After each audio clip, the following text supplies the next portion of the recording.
Hola, ¿cómo están? Sean todas y todos bienvenidos, estudiantes de sexto básico, a esta que es la clase 11 de matemáticas. ¿Ya? Entonces, primero para comenzar, espero que estén todas y todos muy bien y comentarles que el objetivo de la clase de hoy es demostrar que comprenden el concepto de porcentaje. Vamos a seguir trabajando con el concepto de porcentaje, ¿ya? Entonces, primero, las actividades. La página anterior se revisaron las páginas 116 y 117 y también dejamos pendientes en DatQuiz 5 códigos que, como les había mencionado, son de ejercitación y por el momento no tienen ninguna fecha límite, pero les recomiendo que lo empiecen a hacer desde ya, ¿ya? Para que puedan ejercitar en sus casas la materia, ¿ya? Eso respecto a la clase anterior. Luego, ¿qué vamos a revisar la clase de hoy? Van a ustedes realizar las páginas 118 a la 121, ¿ya? Entonces ahí me equivoqué con el punto iba acá y faltó el acento, ¿ya? Pero bueno, no importa. Ustedes ya saben ahí que eso estaba mal. Entonces son de las páginas 118 a la 121 respecto al día de hoy, ¿ya? Entonces primero, vamos a recordar qué cosa. El porcentaje, ¿no es cierto? Entonces, ¿qué era el porcentaje? Una razón que tiene consecuente 100. El consecuente, recordemos que es el segundo término que va en la razón, ¿ya? Entonces aquí revisamos un pequeño ejemplo, que es el 11%. Entonces, primero, recordamos que ¿qué significa tener un 11%? Significa que de 100 partes que yo tengo en total, siempre en porcentaje, recordemos que siempre el total son 100 partes. De esas 100 partes yo solamente voy a considerar 11. Por eso pinté solamente 11 de las 100, ¿ya? Esa sería la representación gráfica o una representación pictórica o con un dibujo del 11%. ¿Y cómo quedaría representado como razón? 11 dividido en 100 o 11 es a 100, ¿ya? Entonces, continuamos. ¿Cómo vamos a representar el porcentaje? Eso es lo que ustedes van a ver en la página que yo les mencioné, ¿ya?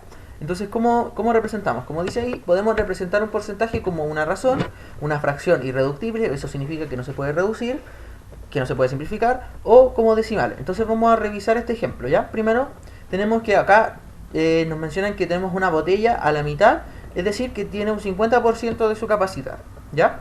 Entonces acá lo expresan con un porcentaje. Entonces, ¿qué? Nosotros vamos a utilizar el porcentaje y lo vamos a representar de tres maneras: como razón, como fracción irreductible y como un decimal. Si lo representáramos como razón, tendríamos 50 partes que consideramos de un total de 100. O si lo escribimos como porcentaje, nos quedaría 50, o sea, perdón, no como porcentaje, perdón, como razón, es 50 es a 100, ¿ya? Luego, si lo queremos escribir como una fracción irreductible, primero utilizamos la misma fracción que utilizamos en la razón, 50 dividido en 100. Luego de esto tenemos que ver si se puede simplificar esta fracción. En este caso, ¿se puede simplificar? Sí. ¿Por qué número podemos simplificar? Podemos dividir por 10 tanto al numerador como al denominador. Si dividimos por 10 tanto al numerador como al denominador, es lo mismo que si quitáramos los ceros. Por eso yo los taché. Entonces, ¿qué nos quedaría? Simplemente 5 décimos.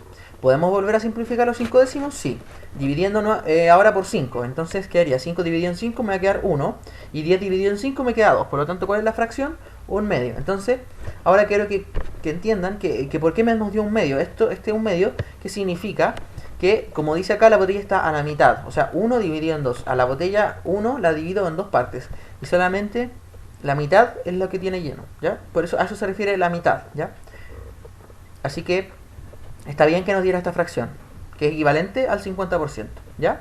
Y finalmente la expresión decimal se obtendría simplemente dividiendo el numerador con el denominador, haciendo la división, ¿no es cierto? Entonces, si yo divido 50 en 100, como dice acá, es lo mismo que si yo divido en 1 en 2. ¿Por qué? Porque las fracciones son equivalentes. Entonces, si yo divido 1 en 2, me da 0,5. Recordemos que, ¿cómo se hacía esta división? Primero yo digo, ¿el 2 me cabe en el 1? No. Entonces dejo un 0, una coma. Al 1 le agrego un 0, me va a quedar un 10. Entonces ahora me vuelvo a preguntar, ¿el 2 me cabe en el 10?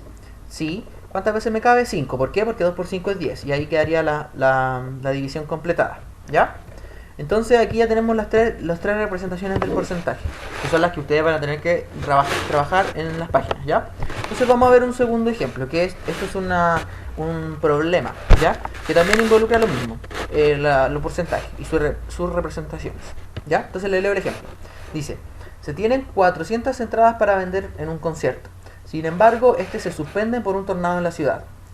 La empresa encargada de vender las entradas no pudo vender un 60% de estas. ¿Cuántas entradas se alcanzaron a vender? Entonces, primero, Primero consideramos que tenemos 400 entradas para vender, pero el evento se suspende. Como dice ahí, lo que no se pudo vender fue un 60% de las entradas. Entonces, para responder esta pregunta, lo primero que tendríamos que hacer es obtener cuál es el porcentaje de entradas que sí se pudieron vender. Y luego ese porcentaje lo vamos a expresar como, o lo vamos a calcular para saber cuántas entradas representan a ese porcentaje, ¿ya? Entonces, como dice acá, se alcanzaron a vender un 40% de las entradas, ya que si yo al 100%, que es el total, le resto del 60% que fueron las entradas que no se pudieron vender, me va a quedar un 40% que va a corresponder entonces a las entradas que sí se alcanzaron a vender. Entonces ahora, la pregunta que nos queda para responder cuántas entradas se alcanzaron a vender es ¿cuál será el 40% de 400? ¿No es cierto? Entonces, para responder esta pregunta, lo que yo voy a hacer es recurrir a una estrategia, ¿ya? ¿Cuál es la estrategia? Como dice acá, para esto aplicamos la regla de 3. ¿Y qué consiste la regla de 3? Esta consiste en representar dos razones iguales para así obtener el valor faltante, aplicando la propiedad de las proporciones, que se conoce como el producto de medios y extremos. Lo voy a explicar ahora en qué consiste esta regla de 3, ¿ya? Entonces, en este caso, lo que nosotros hicimos es acá expresar dos razones. Recuerden que las razones se expresan como fracciones. Entonces, acá primero, la primera razón que expresamos es el 40%, que sería 40 partes de las 100, que correspondería al 40% de las entradas, ¿no es cierto?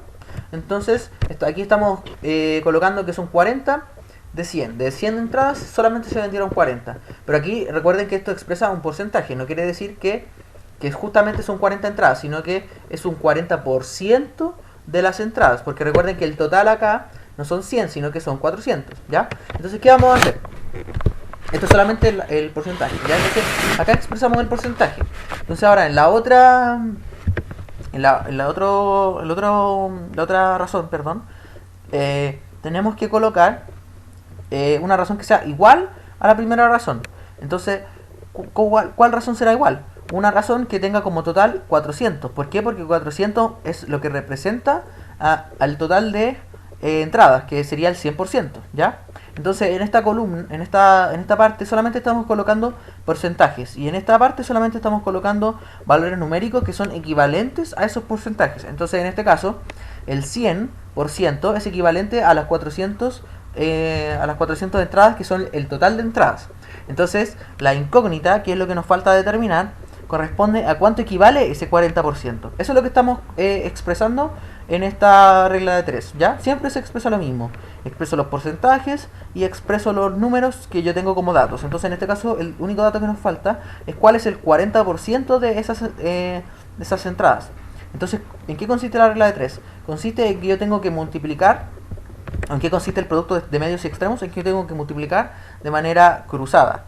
¿Cómo? Multiplico el 40 por 400, acá está, 40 por 400, y eso va a ser igual a la otra multiplicación de los otros extremos, que sería 100 por la incógnita que no sé cuánto vale, ¿ya?